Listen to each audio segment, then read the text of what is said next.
બટાકા પકવતા ખેડૂતો માટે એક માઠા સમાચાર પ્રાપ્ત થઈ રહ્યા છે। ડીસા કોલ્ડ સ્ટોરેજ એસોસિએશને કોલ્ડ સ્ટોરેજના ભાવમાં વધારો કરવાનો નિર્ણય કર્યો છે। ડીસા કોલ્ડ સ્ટોરેજ એસોસિએશનની બેઠક યોજાઈ હતી, જેમાં જિલ્લાના 200 કોલ્ડ સ્ટોરેજના સંચાલકો ઉપસ્થિત રહ્યા હતા।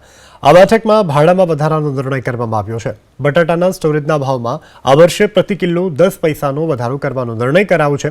સરકાર તરફથી કોલ્ડ સ્ટોરેજ સંચાલકોને બેંક ધિરાણ, વીજ બિલ સહિતના ભાડામાં રાહત આપવામાં આવી હોવા છતાં પણ સ્ટોરેજ સંચાલકોએ ખેડૂતોની પાસેથી આ વર્ષે બટાકામાં પ્રતિ કિલો 10 પૈસાનો વધારો કર્યો છે। કોલ્ડ સ્ટોરેજ એસોસિએશનના નિર્ણયના કારણે ખેડૂતોને કરોડો રૂપિયાનો જે ટફતો સહન કરવાનો વારો આવશે। ડીસામાં આવેલ ફૂડ કોલ્ડ સ્ટોરેજની સંખ્યા 216 થતાં સંગ્રહ ક્ષમતા 3 કરોડ 45 લાખ કટ્ટાની થઈ છે। ચાલુ વર્ષે વાતાવરણ બટાકાના પાકને ખૂબ અનુકૂળ રહ્યું, જેથી બટાકાનું મહત્તમ ઉત્પાદન થતાં એસોસિએશને ઉત્પાદકોનો અંદાજ 4 કરોડ 5 લાખ કટ્ટાનો રાખ્યો છે। ખેડૂતો અત્યારે બિયારણના ભાવમાં વધારો, લાઇટ બિલમાં વધારો તેમજ બટાટાનું જે તે તારીખ 15/11/2024 પછી વાવેતર છે, તેમાં ઉત્પાદનમાં હાલ ખેડૂતોને ઓછું મળી રહ્યું છે। કોલ્ડ સ્ટોરેજવાળાઓએ ભાડા વધારી નાખ્યા છે।